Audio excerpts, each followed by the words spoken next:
Давайте поговоримо про санкції. Як то пише нам видання Financial Times, російські фінансові потоки скорочуються після того, як Сполучені Штати націлилися на військову машину Путіна.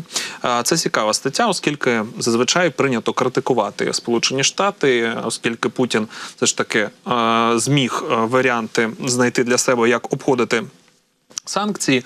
Але тут в цій статті зазначають певні важливі деталі саме з економічної точки зору. Тож Сполучені Штати Америки переслідують банки, що фінансують торгівлю товарами для війни Путіна з Україною, що значно ускладнило рух грошей у Росії, та з неї вважають високопоставлені західні чиновники і російські фінансисти. Одним із ключових способів, за допомогою якого Сполучені Штати змогли запровадити ці санкції, є їхній вплив на світову банківську систему. Завдяки статусу долара США як світової резервної валюти, більшість міжнародних транзакцій здійснюються в доларах і проходять через американські банки. Це дозволило уряду США використовувати свій вплив на ці банки для забезпечення дотримання санкцій проти російських фінансів.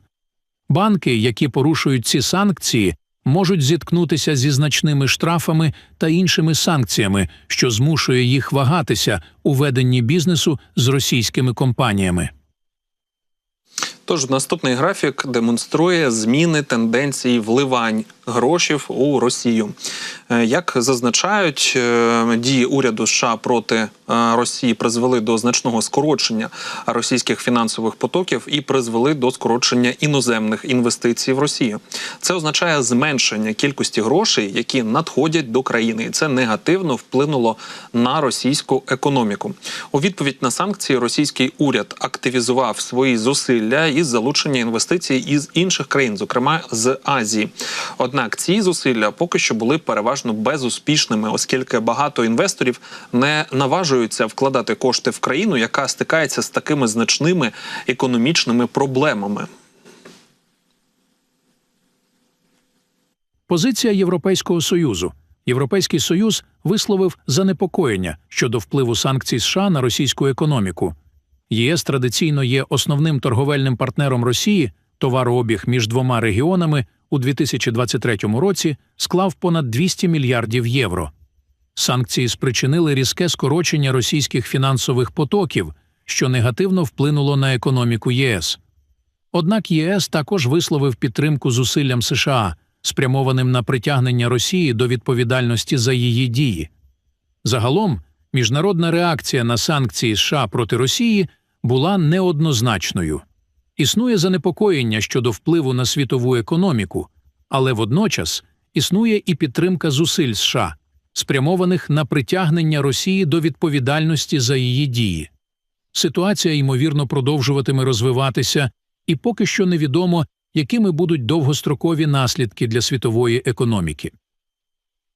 Тож зазначається, що обсяги торгівлі Москви з такими ключовими партнерами, як Туреччина і Китай, скоротилися в першому кварталі 2024 року після того, як Сполучені Штати націлилися на міжнародні банки, що допомагають Росії купувати найважливіші товари для допомоги у військових діях.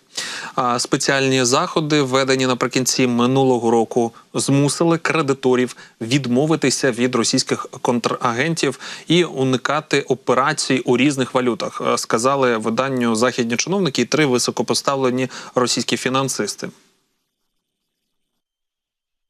Кілька економічних аналітиків висловили своє занепокоєння нещодавнім падінням російських фінансових потоків після того, як США націлилися на військову машину Путіна. За даними Bloomberg, санкції вдарили по суверенному боргу Росії, що призвело до різкого падіння вартості рубля. Це призвело до скорочення іноземних інвестицій в Росію, оскільки інвестори не наважуються вкладати кошти в країну, яка стикається з економічною невизначеністю.